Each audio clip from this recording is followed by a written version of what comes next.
Hello families, எல்லாரும் எப்படி இருக்கீங்க? எல்லாரும் நல்லா இருக்கீங்கன்னு நான் ரொம்ப நம்புகிறேன். Welcome back to our channel. So இந்த வீடியோ எதை பற்றி இருக்க போகுதுன்னா, லாஸ்ட் வெனஸ்டே கிருஷியோட பர்த்டே கம்ப்ளீட் ஆச்சு. அதோட டெக்கரேஷன் வீடியோ தான் இந்த வீடியோவில் பார்க்க போகிறோம். ஸோ புதுசாக பார்க்குறீங்கன்னா மறக்காமல் நம்ம சேனலை சப்ஸ்கிரைப் பண்ணிக்கோங்க. ஓகே, வாங்க வீடியோக்குள்ளே போகலாம். கிருஷியோட செகண்ட் பர்த்டே இது. ஸோ நாங்கள் பெருசாக பிளான் பண்ணலை, நாங்கள் மட்டும் கேக் கட் பண்ணிக்கலாம் அப்படின்னு பிளான் பண்ணோம். இதுக்கு காரணம் பார்த்தீங்கன்னா, கிருஷியோட பர்த்டேயோட லாஸ்ட் வீக் வந்து எங்கள் 3 பேர்த்துக்குமே வைரல் ஃபீவர் இருந்துச்சு. ஸோ அதனாலவே எதுவுமே எங்களால் ஆர்கனைஸ் பண்ண முடியல, யாருமே இன்வைட் பண்ணவும் முடியல, பெருசாக டெக்கரேட் பண்ணவும் முடியல. ஸோ இதனாலவே சிம்பிளாக கேக் கட் பண்ணிக்கலான்னு அப்படின்னு பிளான் பண்ணோம். ஸ்டில் பர்த்டே அப்போ கூட கிருஷிக்கு வந்து காஃப் கோல்டெல்லாம் இருந்துச்சு, எங்களுக்குமே ஃபுல்லாக க்யூர் ஆகலை. அதனாலேயே நாங்கள் வந்து சிம்பிளாக பிளான் பண்ணியாச்சு.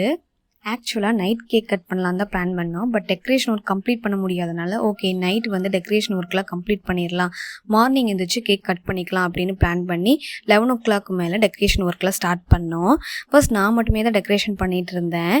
கிருஷிக்கு வந்து இது பர்த்டே சர்ப்ரைஸுங்கிறதுனால அவளை விடாமல் அவங்க அப்பா பார்த்துக்கிட்டு இருந்தார்.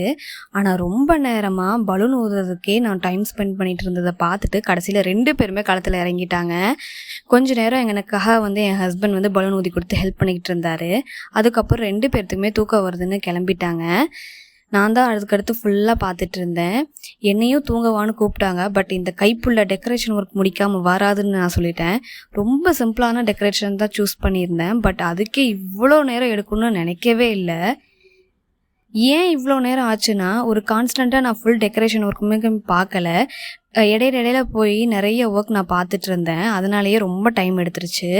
அது என்னென்னு பார்த்தீங்கன்னா, ஃபஸ்ட்டு வந்து கிருஷி வந்து தூங்க மாட்டா தனியாக. அதுக்காக அவளை ஃபஸ்ட்டு நான் தூங்க வச்சுட்டு நான் டெக்கரேஷன் ஒர்க்காக மறுபடியும் வந்தேன்.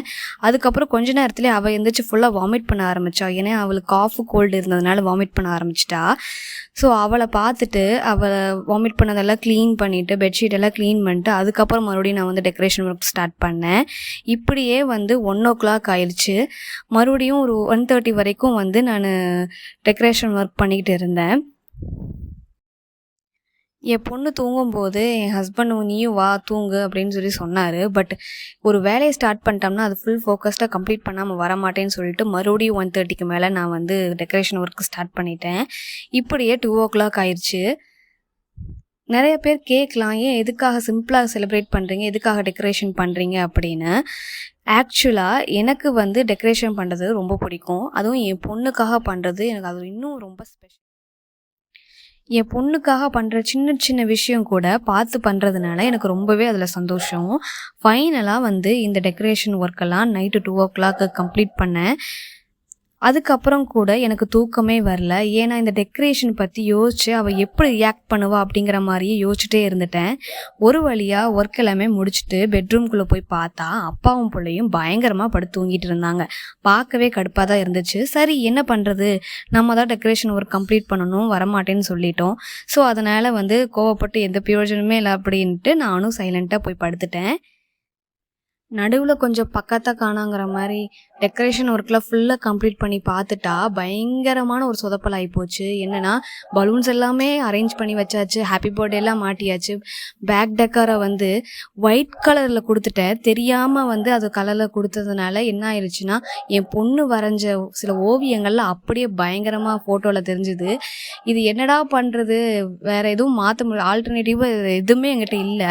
சடனாக மாற்றணும்னா எதுவுமே பண்ண முடியல. சரி ஓகே, நம்ம தானே செலிப்ரேஷன் பண்ணுறோன்னு அப்படியே விட்டாச்சு. என் பொண்ணோட ஓவியம் அப்படியே வீடியோலையும் ஃபோட்டோலையும் தெரிஞ்சுது. வேற வழி இல்லை அப்படின்னு விட்டாச்சு. என்னென்னு தெரியல, அதுக்கப்புறம் அந்த நைட்டு ஃபுல்லாகவே எனக்கு தூக்கமே வரல. காலையிலையும் கேக் கட் பண்ணுவோங்க அப்படிங்கிறதுக்காக சீக்கிரமே எழுந்திரிச்சிட்டேன்.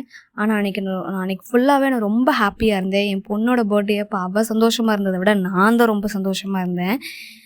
கிருஷிகாவும் எப்போவுமே ரொம்ப லேட்டாக எழுந்திரிப்பா. ஆனால் நெக்ஸ்ட் டே பார்த்திங்கன்னா அவளும் சீக்கிரமே 8 o'clockமே எழுந்திரிச்சிட்டா. அதுக்கப்புறம் நாங்கள் 3 பேருமே குளிச்சுட்டு ஒரு சின்ன செலிப்ரேஷன் பண்ணோம்.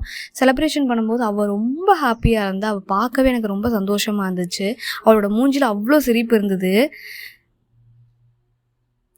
ஃபைனலாக நாங்களாம் செலிப்ரேட் பண்ணி முடிச்சதுக்கப்புறம் ரொம்ப ஹாப்பியாக இருந்துச்சு. உங்கள் வீட்லேயும் இந்த மாதிரி குட்டீஸ் இருந்து செலிப்ரேட் பண்ணியிருக்கீங்க அப்படின்னா மறக்காமல் நம்ம சேனலில் இந்த வீடியோவில் கமெண்ட் பண்ணுங்கள். இந்த வீடியோ பிடிச்சிருந்துன்னா மறக்காமல் நம்ம சேனலை சப்ஸ்கிரைப் பண்ணிக்கோங்க.